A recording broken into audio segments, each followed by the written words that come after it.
Per uns Barcelona és dolça, per uns altres és de pel·lícula. Alguns la veuen en blanc i negre i n'hi ha que la veuen farcida de colors. Barcelona té 1000 cares i ara es poden veure totes juntes en un mateix espai. La nova sala Ciutat mostra les Barcelones de Barcelona, les múltiples cares de la ciutat, segons els ulls de diversos fotògrafs, escriptors, cuiners, cineastes i també dels mateixos ciutadans. Bàsicament és una Barcelona marítima, sens dubte en blanc i negre. Sempre jo ho veig d'aquesta manera i m'agrada treballar d'aquesta manera. I diria que, a més de marítima, també m'agrada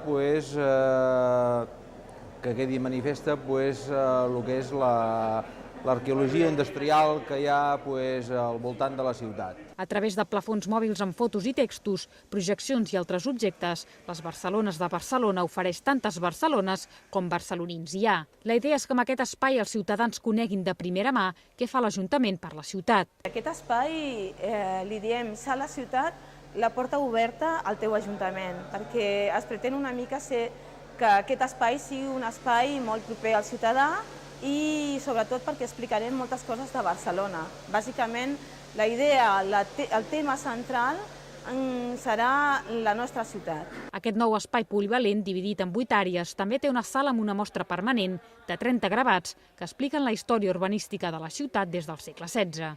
La sala, oberta cada dia, disposa d'ordinadors on els visitants poden opinar sobre les activitats de la sala i també fer les seves aportacions a les diferents mostres. De moment, ja poden descriure com és la seva Barcelona.